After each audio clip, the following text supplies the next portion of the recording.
Assalamualaikum warahmatullahi wabarakatuh. Untuk pertemuan kali ini, kita akan membahas tentang fungsi linear, fungsi kuadrat, dan fungsi rasional. Nah, sebelum masuk ke intinya, kita ada materi prasyarat dulu untuk memahami bagaimana sih fungsi linear, fungsi kuadrat, dan fungsi rasionalnya.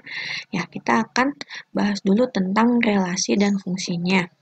Ya, untuk relasi itu sendiri artinya adalah suatu relasi R dari himpunan A ke himpunan B adalah memasangkan anggota-anggota himpunan A ke anggota-anggota himpunan B. Relasi atau R dari A ke B ditulis sebagai R di titik 2 A ke B. Jadi nulisnya gitu ya. R relasi dari A ke B. Nah, untuk contohnya, terdapat suatu himpunan ibu kota A, Bandung, B, Makassar, M, Padang, P. Himpunan Provinsi, B. Jawa Barat, JB, Sulawesi Selatan, SS, Sumatera Barat, SB. Ada hubungan antara himpunan A dengan himpunan B. Kita lihat ibu kotanya ini Bandung, Jawa Barat, Makassar, Sulawesi Selatan, Padang, ini Sumatera Barat. Nah, pada gambar himpunan A disebut dengan daerah asal atau domain. Ya, ini domain. Sedangkan B ini disebut dengan kodomain, daerah kawan. Dan himpunan Jawa Barat, Sulawesi Selatan, Sumatera Barat itu disebut dengan daerah hasil. Jadi yang dipilihnya itu, yang jadi hasilnya itu disebut dengan daerah hasil atau disebut dengan rank. Nah, untuk jenis-jenis relasi, yang pertama ini ada relasi satu dengan satu. Terus yang kedua satu dengan banyak, yang ketiga banyak dengan satu, dan yang keempat banyak dengan banyak. Apa yang masuk dengan relasi satu dengan satu, yaitu relasi yang memasangkan setiap anggota dari himpunan A atau daerah asal dengan tepat satu anggota di himpunan B, daerah kawan. Jadi daerah asalnya memasangkan tepat satu dengan himpunan kawannya ya. Jadi daerah asal memetakan tepat satu atau menghubungkan tepat satu dengan daerah kawan. Jadi ini kan satu, satu, satu. Makanya ini disebut dengan satu dengan satu. Nah, terus ada satu dengan banyak. Nah, artinya suatu relasi yang memasangkan setiap anggota pada daerah asal dengan lebih dari satu anggota pada daerah kawan ini disebut dengan relasi satu dengan banyaknya. Misalnya ini yang pertama ini memilih eh, dua pasangan ya, jadi ini satu dengan banyak. Nah, sedangkan untuk banyak dengan satu itu artinya relasi yang menghubungkan beberapa anggota pada daerah asal A, ke hanya satu pada daerah kawan B. Nah, ini disebut dengan banyak dengan satu. Jadi ini banyak ini memilih satu. Kan kalau yang ini satu dengan banyak, dari A ke B-nya dia mempunyai dua pasangan banyak, sedangkan kalau banyak ke satu, dari daerah asal memilih satu kawan yang sama. Terus untuk yang terakhir banyak dengan banyak. Berarti relasi yang menghubungkan lebih dari satu anggota pada daerah asal A dihubungkan dengan satu anggota di daerah kawan B. Dan sebaliknya terdapat beberapa anggota di daerah kawan B mempunyai satu kawan pada daerah asal A. Nah, jadi ini gabungan dari satu dengan banyak dengan satu. Contohnya, misalkan tunjukkan dengan diagram panah yang menunjukkan relasi faktor dari A. A-nya ini anggotanya 2, 3, 5, 7 ke himpunan B. 4, 8, 12, 15, dan 21. Nah, ini faktor dari, nah, 2 itu faktor dari 4, 8, 12. Untuk 3 itu faktor dari 12, 15, dan 21. 5 itu sendiri, 15, dan 7 adalah 21. Nah, selanjutnya untuk fungsi atau sebut dengan pemetaan atau mapping ya. Definisi fungsi itu sendiri Jadi relasi yang disebut dengan fungsi itu jika setiap anggota dari himpunan A dapat dipasangkan dengan tepat satu unsur di himpunan B. Jadi fungsi itu suatu relasi, tetapi relasi itu belum tentu suatu fungsi. Untuk bentuk relasinya, untuk fungsinya ini ditulis F, yang titik 2 A tanda panah B, atau dibacanya fungsi F memetakan A ke B. Nah, jika X elemen A, Y elemen B, dan Y adalah peta atau bayangan dari X, maka fungsi F dapat ditulis sebagai fungsi F memetakan X ke Y. Atau dalam bentuk notasi rumus ditulisnya ini ya, Y sama dengan Fx. Ya, ini kan, dimana untuk Y sama dengan Fx ini, Y-nya itu adalah variabel terikat, sedangkan X itu adalah variabel bebas. Apa itu variabel bebas? Yaitu variabel yang nilainya ditentukan atau dipilih dari sembarang bilangan pada domain fungsi F. Sedangkan variabel terikat adalah nilai fungsi dari nilai variabel bebas tersebut. Nah, untuk domain, kodomain, dan rank suatu fungsi, ya tadi sempat kita bahas juga, domain itu adalah daerah asal. Kodomain daerah kawan, dan rank adalah daerah hasilnya. Misalkan ini, himpunan A ini merupakan daerah asal atau domain. Ini adalah A, B, C, D. Dan B itu adalah daerah kawan, ada P, Q, R, S, T. Sedangkan ranknya itu adalah hasil. Hasil itu adalah yang dipilihnya, yaitu Q, R, dan S. Jadi, kodomain itu tidak selamanya menjadi rank, karena mungkin ada yang tidak memiliki pasangan. Ya, karena sekali lagi Ibu tegaskan yang disebut dengan fungsi itu memasangkan tepat satu anggota himpunan A ke B. Jadi si himpunan A-nya dia harus punya pasangan. Jadi kalau misalnya si A-nya tidak mempunyai pasangan atau himpunan asalnya nggak punya pasangan, berarti dia bukan fungsi. Ya, selanjutnya menyatakan suatu fungsi. Ini ada 3 ya, dengan diagram panah, himpunan pasangan terurut, dan koordinat kartesius. Nah, untuk suatu fungsi dapat dinyatakan dengan diagram panah jika memenuhi syarat-syarat berikut. Yang pertama, harus terdapat domain atau daerah asal dan kodomain. Yang kedua, harus terdapat anak panah dan nama fungsi. Yang ketiga, semua anggota domain harus habis dipetakan. Dan yang keempat, peta atau bayangan dari setiap anggota domain tidak boleh bercabang. Nah, ini sesuai dengan definisi fungsi itu sendiri ya. Itu artinya si daerah himpunan A memasangkan tepat satu dengan himpunan di B. Nah, ini contohnya untuk yang fungsi contoh ini ya.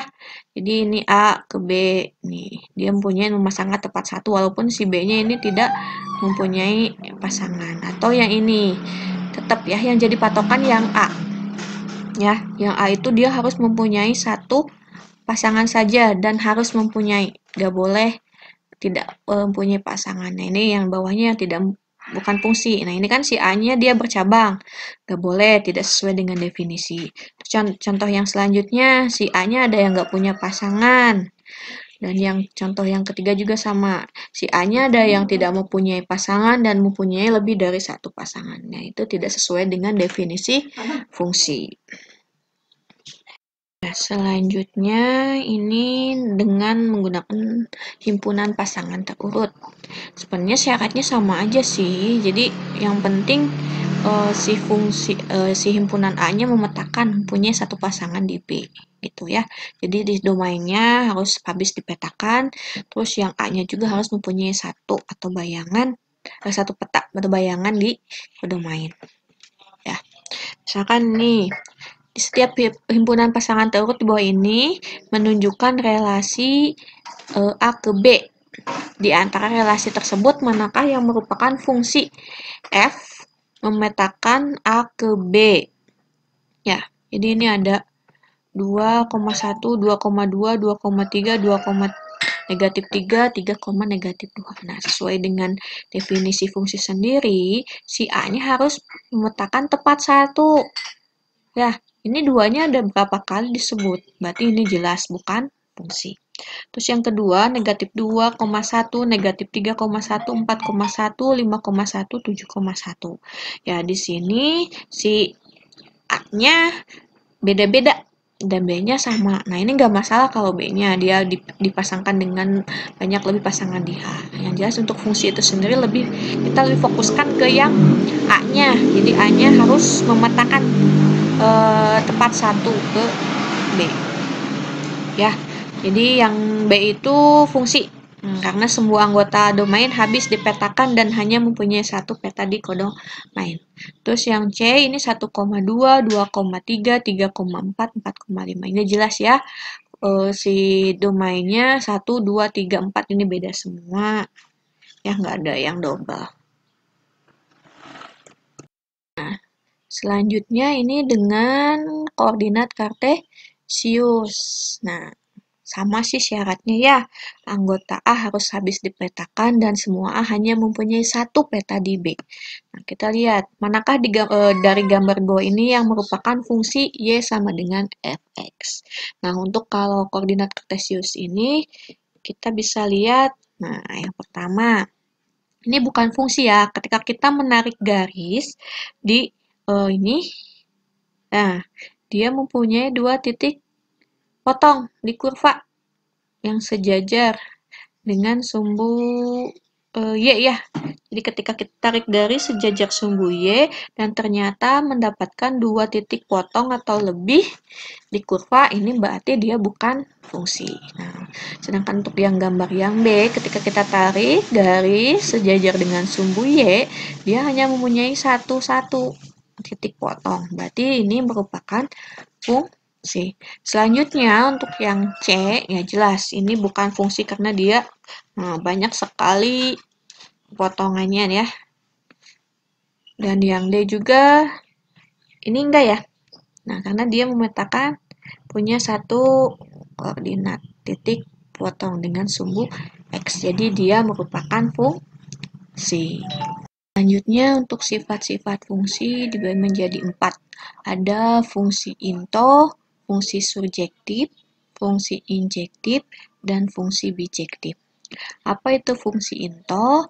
Fungsi into atau fungsi ke dalam ini disebut jika daerah hasil F merupakan himpunan bagian dari himpunan B atau FF-nya himpunan dari B. Sedangkan untuk fungsi surjektif atau onto atau kepada, jika daerah hasil fungsi F sama dengan himpunan B atau RF-nya atau rank F-nya adalah sama dengan B. Kalau ini rank-nya himpunan bagian dari B, sedangkan kalau surjektif himpunan rank-nya itu sama dengan himpunan B. Sedangkan untuk injektif atau satu-satu, jika dan hanya jika untuk sembarang A1 dan A2 elemen A dengan A1 tidak sama dengan A2 berlaku fungsi A1 tidak sama dengan fungsi A2. Jadi FA1 tidak sama dengan FA2. Sedangkan untuk fungsi bijektif, jika dan hanya jika fungsi F adalah fungsi surjektif dan juga fungsi injektif. Jadi gabungan dari surjektif dan injektif. Kita lihat di sini. Untuk diagram ini ya, kita lihat untuk domainnya, si A-nya dia memetakan tepat 1 ke B. Jelas ya ini fungsi, tapi sesuaikan dengan ini, yang mana yang sama. Nah, jadi yang ini ya, injektif, karena dia memetakan A1 tidak sama dengan A2, dan A1-nya tidak sama dengan FA2. Jadi dia tepat satu-satu. Nah, terus yang kedua ini fungsi into. Kenapa? Karena si rank-nya nggak semuanya ya. Tidak sama, si rank-nya itu himpunan bagian dari B. Jadi C-nya nggak dipilih karena A dan B-nya himpunan bagiannya. Terus untuk yang ketiga ini injektif. Karena tepat satu-satu ya. Selanjutnya yang keempat ini masuknya into karena si rank-nya himpunan bagian dari B. Selanjutnya ini surjektif. injektif.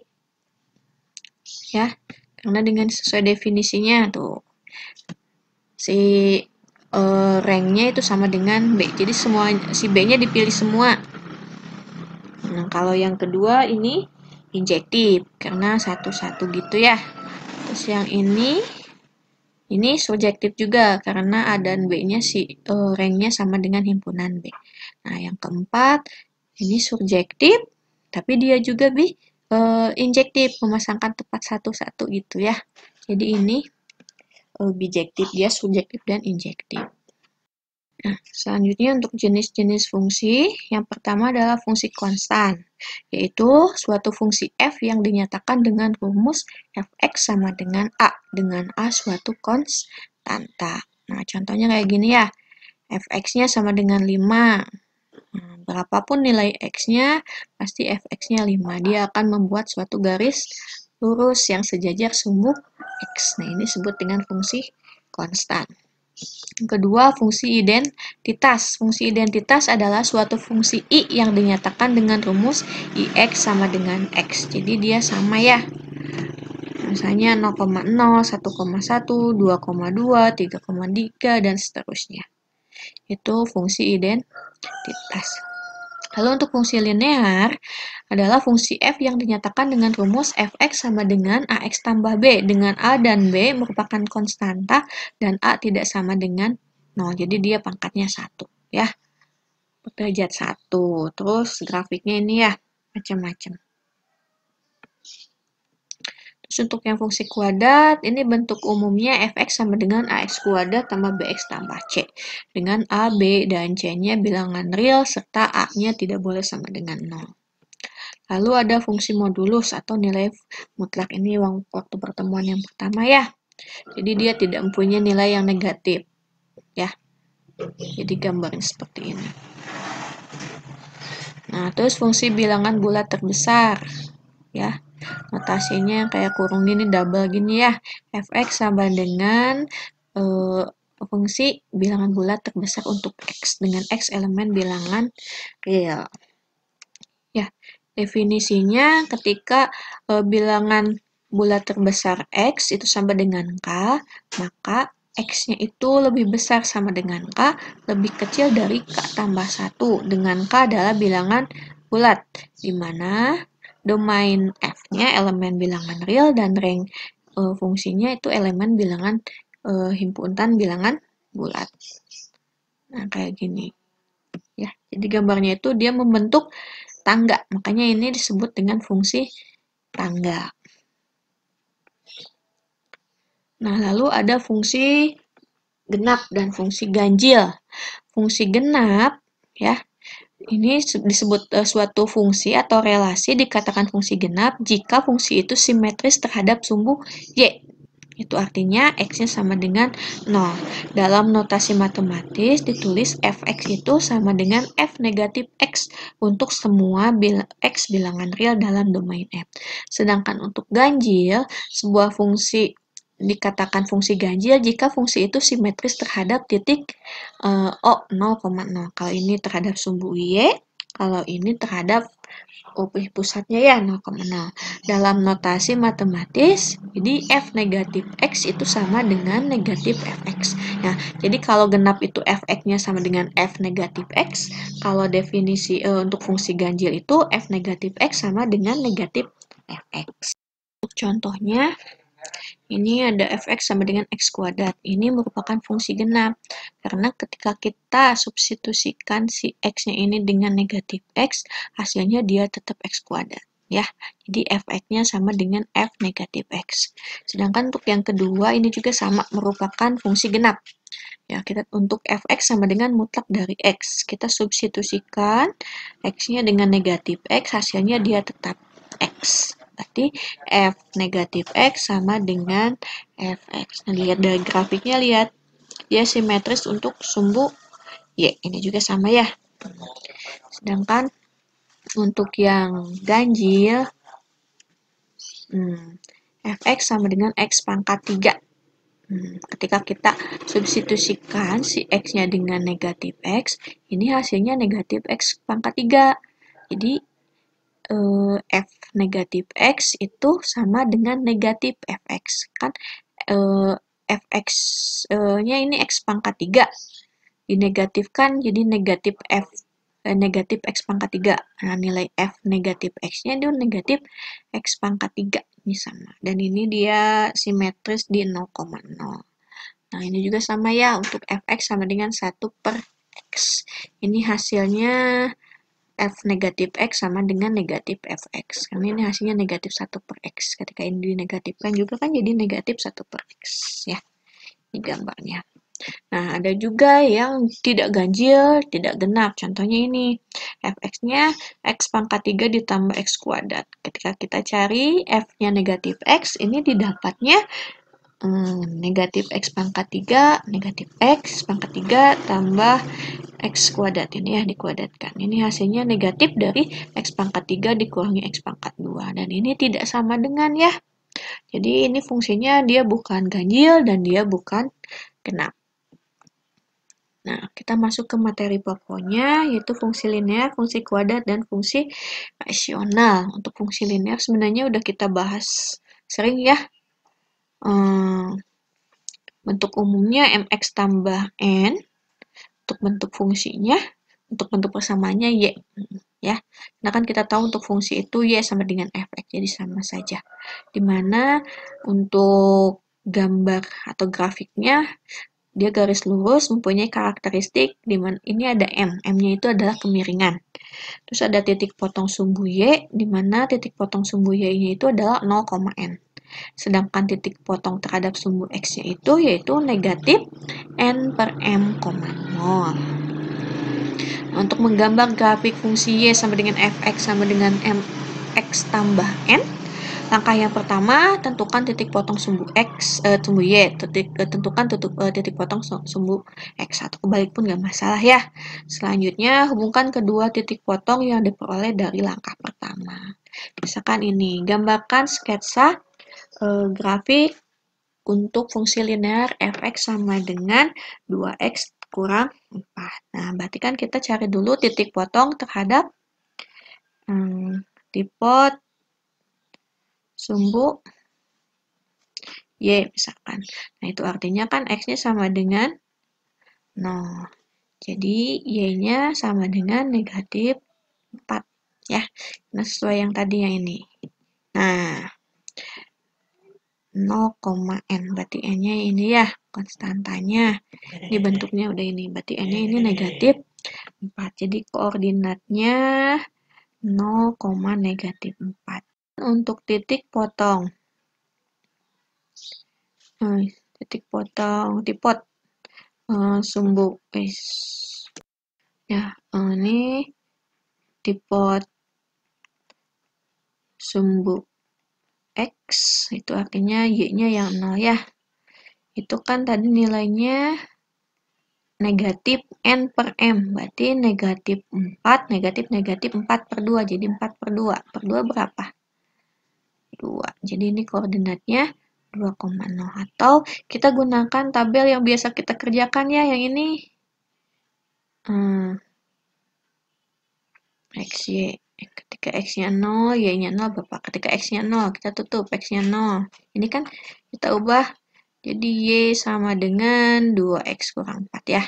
Ketika X-nya 0, Y-nya negatif 4. Ketika Y-nya yang 0, itunya berapa? 2. Nah, sama aja ya. Ini 0, negatif 4. Ini 2,0. Lalu kita gambarkan grafiknya. Nah, ini ya. Dapat yang pertama ini kan 0, negatif 4. Ini 2,0. Tarik garis. Nah, ini grafik fungsi linear untuk Y sama dengan 2X kurang 4. Ya. Seperti itu. Nah, contoh yang lain, ini untuk menentukan nilai fungsi linear. Ini ada fungsinya 3X kurang 1 dengan X elemen bilangan real. Tentukan bayangan 3 oleh F, nilai F untuk X sama dengan negatif 3, dan nilai T agar FT-nya sama dengan 7. Ini kan si fungsinya. Yang pertama bayangannya 3 oleh F, itu artinya kita substitusikan si X-nya dengan 3. Nah, sehingga diperoleh ini kan, F3 sama dengan 3 kali 3 kurangi 1. Berarti 3 kali 3 9. 9 kurang, ya 9 kurang 1, 8. Nah, saya untuk nilai F, untuk X sama dengan negatif 3, berarti sama. Kita substitusikan si nilai X-nya dengan negatif 3. Jadi F negatif 3. 3 kali negatif 3, negatif 9 dikurangi 1, didapat negatif 10. Sedangkan sekarang nilai T agar FT-nya sama dengan 7. Berarti kan FT-nya 7, berarti kita cari nilai T-nya kan ya. Berarti kan 3T kurangi 1 sama dengan 7. Nah, ruas ya 7 tambah 1, 8. Jadi T-nya 8 dibagi 3. 2/3. Selanjutnya ke fungsi kuadrat. Umumnya kita udah tahu ya, kuadrat ditambah bx ditambah c. Untuk fungsinya itu sendiri di sini ada fx yang telah Ibu sampaikan sebelumnya. Untuk penentuan nilai x-nya ada faktorisasi, melengkapkan kuadrat sempurna dan rumus ABC. Ingatkan untuk rumus ABC itu kan x1, x2 sama dengan negatif b plus minus akar b kuadrat kurangi 4 AC per 2. Nah, ini kita tinggal substitusikan saja A, B, dan C-nya kalau kita gunakan rumus ABC. Nah, saya untuk contoh memahami perhitungan nilai fungsi kuadrat. Nah, diberikan fx sama dengan x kuadrat ditambah 2x dikurangi 6. Tentukan nilai fungsi berikut. Yang pertama, untuk f negatif 2. Yang keduanya f0, f3, dan f akar 2. Ini kita ketahui fx-nya sama dengan x kuadrat ditambah 2x kurang 6. Nah, kita dicarinya ini f negatif 2. Itu artinya kita substitusikan setiap nilai x yang ada di fungsi tersebut dengan negatif 2. Sehingga didapat negatif 2 kuadrat ditambah 2 kali negatif 2 dikurangi 6. Hasilnya adalah negatif 6. Begitu pula untuk yang selanjutnya untuk f0. Kita substitusi setiap nilai x dengan 0. Didapat 0 kuadrat ditambah 2 kali 0 dikurangi 6. Hasilnya negatif 6. Untuk C dan D juga sama ya. Kita substitusikan nilai dari masing-masing fungsinya di sini. Ada yang 3 dan ada 2. Tuh. Nah, untuk contoh selanjutnya untuk perhitungan unsur fungsi kuadrat. Nah, temukan nilai n untuk setiap fungsi berikut.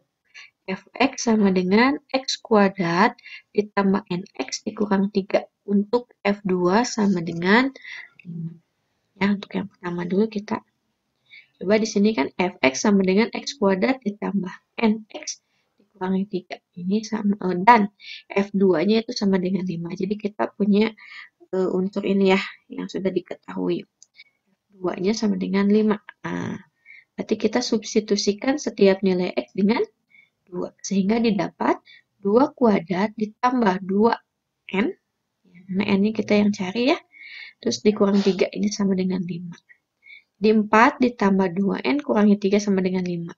2n sama dengan 5 kurangi 1 hasilnya 4. Kita bagi 4 bagi 2 hasilnya 2. Jadi n-nya sama dengan 2. Untuk yang selanjutnya, ini gx sama dengan x kuadrat ditambah 3nx ditambah 3. Untuk g3 sama dengan 3. Ini juga sama ya. Kita substitusikan setiap nilai x dengan 3. Dan hasilnya itu harus jadi 3. Berarti kan ini x kuadrat jadi 3 kuadrat ditambah 3nx. Berarti tambah 3n kali 3. Ditambah 3 sama dengan 3. Ini di hasilnya jadi 12 ditambah 9n. Ya, 3 kali 3, 9n. Sama dengan 3. Jadi 9n sama dengan 3 kurangi 12. Hasilnya negatif 9. Jadi n-nya negatif didapat dari negatif 9 dibagi 9. Ya, nilai N-nya. Sifat-sifat grafik fungsi kuadrat atau parabolanya ini kita bisa menganalisis atau bisa menentukan grafik fungsi yang dicari cukup dengan tahu sifat-sifat grafik tersebut. Jadi kalau misalnya di opsi sudah di soal PG terdapat beberapa opsi, kita bisa menganalisis mana sih yang memenuhi untuk setiap fungsi kuadratnya. Yang pertama kita bisa lihat dari keterbukaannya, ya. Untuk keterbukaan kita lihat ini dilihat dari koefisien X kuadrat. Jadi si A-nya ya. A-nya kalau lebih besar dari 0, maka dia akan terbuka ke atas. Sedangkan ketika A-nya kurang dari 0, dia akan terbuka ke bawah. Maksudnya A lebih besar dari 0 itu misalkan si nilai X kuadratnya dia positif. Sedangkan untuk yang ke bawah, koefisien X kuadratnya dia bernilai negatif. Misalkan fx ini 2x kuadrat ditambah 3x misalkan ya, dikurang 2. Nah ini kan A-nya 2, 2-nya lebih besar dari 0, maka dia grafiknya pasti terbuka ke atas. Sedangkan untuk yang ini, misalkan ininya 3 ditambah 3x dikurang 3x kuadrat misalkan ya. Nah ini si koefisien x kuadratnya dia bernilai negatif. Ini lebih kecil dari 0 ya. Nah, terus untuk titik potong terhadap sumbu Y-nya, ini juga ada 3. Nah, kita kan tahu bentuk umum dari persamaan kuadrat atau fungsi kuadrat itu adalah kan fx ax kuadrat ditambah bx ditambah y. Jadi kalau kita untuk menentukan titik potong terhadap sumbu y, kita perhatikan si konstanta si c-nya. Kalau c-nya lebih besar dari 0, maka dia memotong di sumbu y, ya. Memotong di si c-nya itu. Sedangkan untuk si c-nya itu sama dengan 0, maka di titik potongnya di 0 juga. Nah, kalau misalnya si c-nya kurang dari 0, berarti kan nilai y-nya dia negatif.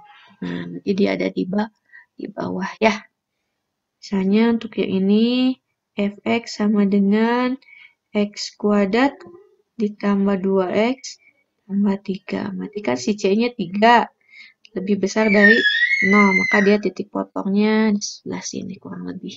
Nah, untuk yang c-nya sama dengan 0, berarti ini misalnya x kuadrat kurang x. Isi nilai c-nya nggak ada, maka dia potong di 0,0. Sedangkan untuk yang ini, c-nya lebih kecil dari 0. Ya, kalau misalnya ini fx sama dengan negatif x kuadrat, misalkan tambah 3x kurang 5. Ya. Nah, untuk titik potong terhadap sumbu x, ini yang dilihat adalah diskriminan. Diskriminan itu yang mana? B kuadrat dikurangi 4C. Ya. Kalau diskriminannya lebih kecil dari 0, berarti dia tidak memotong, tidak menyinggung sumbu x. Jadi ngambang gitu. Ya. Kalau D-nya sama dengan 0, nah di sini dia menyinggung, berarti ada satu titik potong di sini. Sedangkan D-nya lebih besar dari 0, itu artinya dia ada 2 titik potong. Begitupun kalau dia kurvanya ke bawah kayak gini ya. Kalau D-nya lebih besar dari 0, nah kalau lebih besar dari 0, nah kayak ini ya, memotong 2 titik. Kalau sama dengan 0, 1 titik kurang dari 0, nah dia tidak memotong dan tidak menyinggung. Nah, selanjutnya untuk sumbu simetris, nilai ekstrim atau optimum dan titik puncak kurva parabola Y sama dengan fx sama dengan ax kuadrat ditambah bx ditambah Ini untuk bentuk umumnya ya. Nah, untuk letak sumbu simetris atau XS, ya, ini untuk bentuk samanya negatif B per 2A. Sedangkan nilai ekstrim dari parabola, nah ini mewakili nilai Y-nya, yaitu D per negatif 4A. Atau sama dengan si D-nya itu diskriminannya itu adalah B kuadrat kurangi 4AC per negatif 4A. Titik puncak dari parabola itu adalah gabungan dari sumbu simetri dan nilai ekstrimnya. Karena sumbu simetri itu mewakili X, sedangkan nilai ekstrim pada parabola itu mewakili Y. Maka titik puncaknya kita substitusikan saja nilai X-nya tadi berapa, yang Y-nya tadi berapa. Atau boleh masih satu-satu ya, ngerjainnya digabung gini. Jadi negatif B per 2A, B kuadrat dikurangi 4AC per negatif 4A. Nah, ini untuk bentuk umum ini ya. Si AX kuadrat ditambah BX ditambah C. Nah, sekarang bentuk lainnya. Ini kan yang jelas yang tadi ini ya. Untuk sumbu simetri, untuk yang bentuk umum yang ini, tadi kita udah dapat ini ya, negatif B per 2A. Nah, untuk bentuk yang lain, A kali X kurangi XA, X kurangi XB, maka simetrisnya adalah 1 per 2 XA ditambah XB. Sedangkan untuk bentuk yang lain, A kali X kurangi P kuadrat ditambah Q. Maka sumbu simetrisnya adalah si P. Ya. Sedangkan untuk nilai ekstrim atau dan titik puncaknya ya, nah, nilai ekstrim itu untuk bentuk persamaan biasa X kuadrat ditambah BX ditambah C yang tadi ya, P kuadrat dikurangi 4 AC per negatif 4A. Maka nilai titik puncaknya tinggal gabungkan saja si sumbu simetrisnya dengan nilai ekstrim. Ini yang udah kita bahas tadi ya. Nah, untuk bentuk yang lainnya, ini untuk bentuk Y sama dengan A dikalikan X kurangi XA kali X kurangi XB. Maka untuk nilai ekstrimnya adalah A kali X kurangi XA kurangi XB kuadratkan per negatif A. Nah, maka untuk titik puncaknya yang tadi ya, XX ini berapa tadi? 1 per 2 XA ditambah XB. Sedangkan untuk nilai X-nya, nilai Y-nya, A kali XA kurangi XB kuadrat per negatif. Sedangkan untuk bentuk yang terakhir ini, A kali X kurangi P kuadrat ditambah Q. Maka untuk Y-nya itu adalah nilai Q. Sehingga titik puncaknya itu adalah P, Q. Nah, sekarang untuk menggambar grafik fungsi secara umumnya ya, yang AX kuadrat ditambah BX ditambah C. Sebenarnya udah pernah dibahas juga pada materi sebelumnya tentang sistem pertidaksamaan. Di situ kan kita ada menggambar persamaan kuadratnya ya. Nah, langkahnya sama saja. Yang pertama, kita tentukan titik potong terhadap sumbu X dan titik potong terhadap sumbu Y. Nah, berarti kalau titik potong terhadap sumbu X, ini berarti Y-nya yang 0 ya. Ini Y-nya yang sama dengan 0, sedangkan titik potong terhadap sumbu Y, si X-nya ya. Nah, selanjutnya tentukan titik puncak atau titik balik. Nah, untuk titik puncak ini artinya kalau puncak berarti dia terbuka ke bawah, kalau titik balik berarti dia terbuka ke atas kayak gitu. Tapi sama artinya.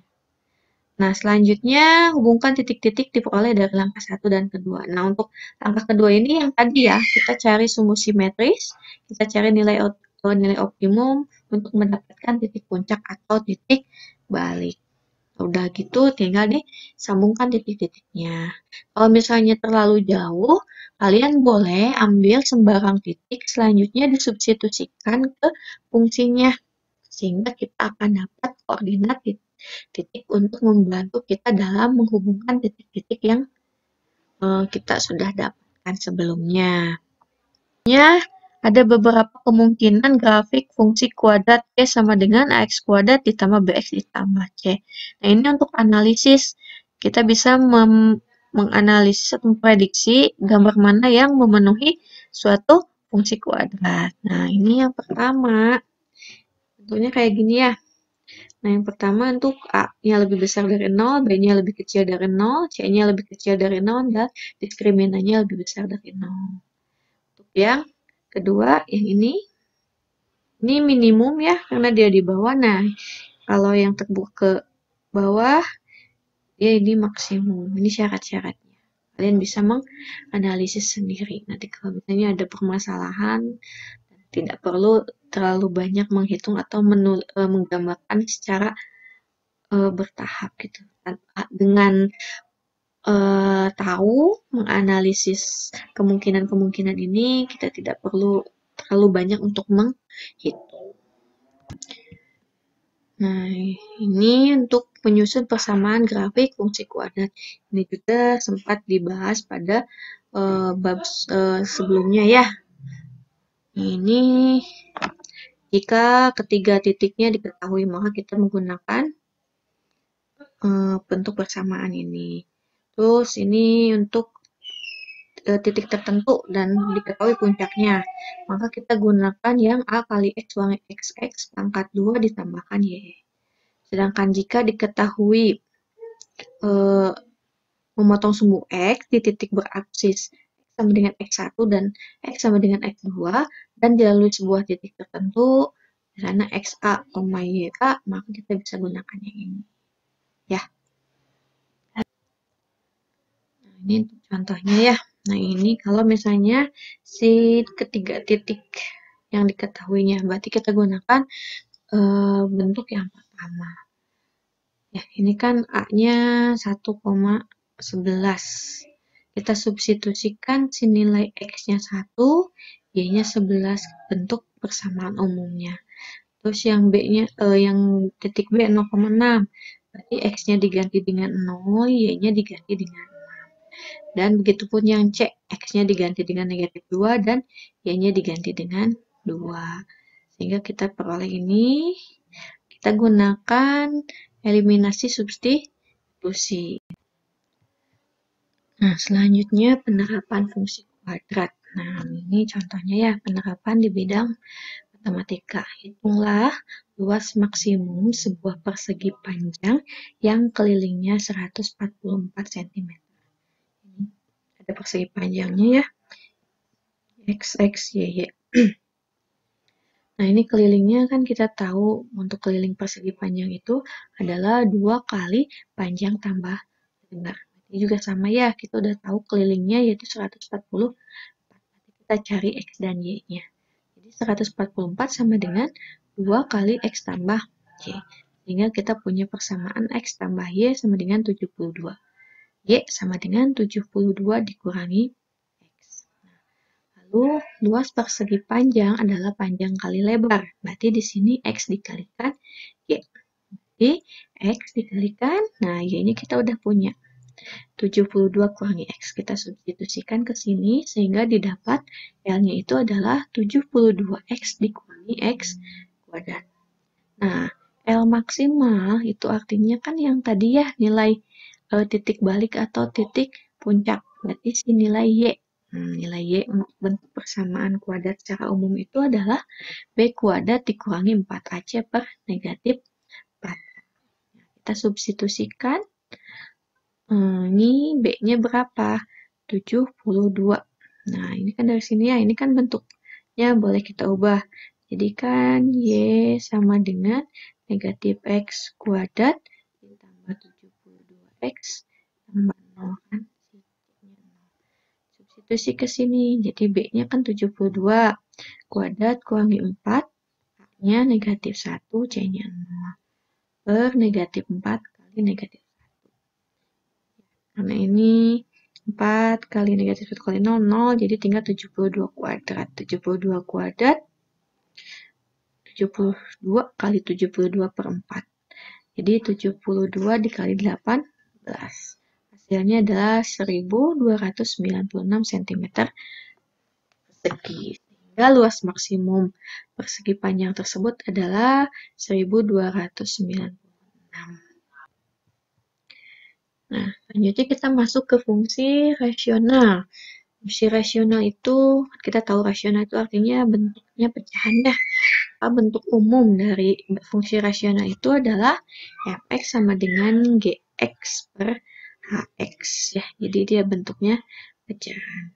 Dengan gx dan hx itu adalah fungsi polinom. Dan hx-nya tidak boleh sama dengan 0 ya. Karena nanti kalau hx sama dengan 0 nanti tidak terdefinisi. Nah, untuk membuat grafik fungsi rasional ini, kita akan menemukan suatu garis pembatas kurva yang disebut dengan asimtot. Jadi nanti ada garis pembatas yang kita sebutkan asimtot. Asimtot itu adalah suatu garis lurus yang didekati oleh kurva lengkung dengan jarak semakin lama semakin kecil dan mendekati 0 di jauh tak terhingga. Asimtot juga dapat diartikan dengan sebuah garis lurus yang sangat dekat dengan kurva lengkung di titik jauh tak terhingga. Ada tiga buah jenis ya. Untuk jenis asimtotnya ada asimtot datar, tegak, dan miring. Kalau datar dia sejajar dengan sumbu X, tegak sejajar sumbu Y, dan miring itu tidak sejajar sumbu X dan tidak sejajar sumbu Y. Nah, kayak gini ya. Ini tegak sejajar dengan sumbu tegak sumbu Y ya. Sejajar sumbu Y ini datar sejajar dengan sumbu X. Nah, sedangkan yang ini dia bukan sorry. Ya pada gambar 1, nah ini garis X2 itu asimtot tegak, sedangkan Y1 negatif 1 ya asimtot datar. Pada garis kedua, X sama dengan X2 dan X sama dengan 2 itu asimtot tegak, sedangkan Y sama dengan 0 dia asimtot datarnya. Untuk menggambar grafik fungsi rasional, kita untuk fungsinya secara umumnya ini ya AX tambah B sama dengan CX tambah D. Kita pakai bentuk rasionalnya yang sederhana sedikit. Ini yang pertama kita harus tahu dulu asimtot datarnya atau Y-nya itu didapat dari A per C ya. Sedangkan asimtot tegaknya didapat dari nilai X-nya negatif D per C. Kita tinggal substitusi aja dari nilai fungsinya. Selanjutnya, titik potong dengan koordinat sumbu. Jadi, koordinat sumbu X dan sumbu Y. Untuk sumbu X itu negatif B per A, 0, sedangkan sumbu Y itu adalah 0, B per D. Selanjutnya, menentukan pada interval mana fx-nya itu lebih besar dari 0, dan pada interval mana fx-nya itu lebih kecil dari 0. Jadi ini artinya dia berada di atas sumbu X di mana, di bawah sumbu X di mana. Berarti kan kalau lebih besar dari 0 berarti di atas sumbu X. Sedangkan lebih kecil dari 0 berarti dia berada di bawah sumbu X. Selanjutnya, tentukan beberapa pasangan titik X, Y.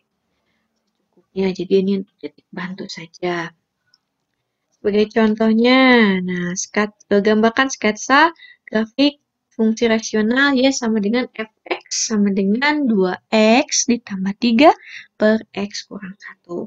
Langkah pertama kita cari dulu asimtot datar dan asimtot tegak. Tapi sebelumnya kita tentukan dulu nilai A, B, C, dan D-nya. Berarti kan ini A-nya 2, B-nya 3, C-nya 1, D-nya negatif 1.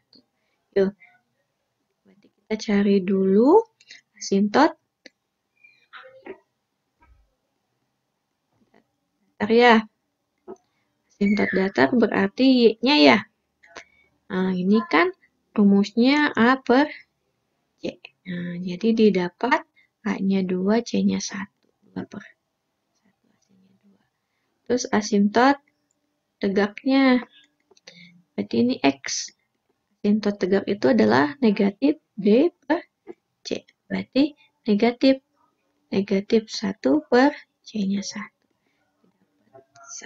Jadi asimtot datarnya 2, asimtot tegaknya 1. Selanjutnya kita cari titik potongnya. Jadi titik potong kita cari dulu ya sumbu X. Kan ini rumusnya negatif B per A, 0. Berarti ini berapa? Negatif 3 per 2, 0. Untuk yang Y-nya berarti 0, B per D. Jadi ini 0,3 per negatif 1. Atau ini berarti 0, negatif 3. Lalu kita cari interval itunya ya. Di atas sumbu X-nya gimana, yang di bawah gimana. Berarti kalau fx-nya lebih besar dari 0, berarti dia di atas sumbu X. Nah, kita ingatkan kembali ke pertidaksamaan rasional ya. Berarti ini kita dapatkan X-nya lebih kecil dari negatif 3 per 2 dan atau X-nya lebih besar dari 1. Sedangkan untuk yang fx-nya lebih kecil dari 0, berarti ini interval ya. Nah, seperti itu. Jadi ketika di atas sumbu X, dia berada di X lebih kecil dari negatif 3 per 2 atau X lebih besar dari 1. Sedangkan untuk fx-nya lebih kecil dari 0 atau di bawah sumbu X, itu interval antara negatif 3 per 2 dengan 1. Selanjutnya, kita ambil pasangan-pasangan nilainya ya, untuk mempermudah kita dalam menggambar. Nah, ini gambarnya ya. Ini kan tadi asintot tegaknya ini 1, asintot datarnya 2. Ya. Nah, selanjutnya titik potong terhadap sumbu X.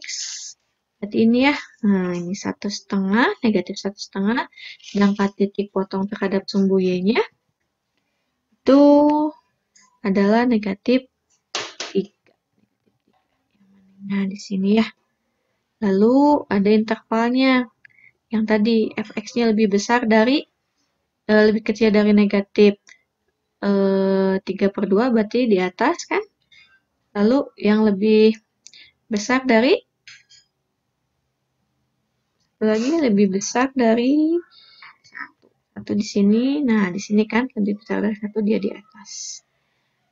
Ya, kalau antara ini dan ini berarti dia ada di bawah. Selanjutnya untuk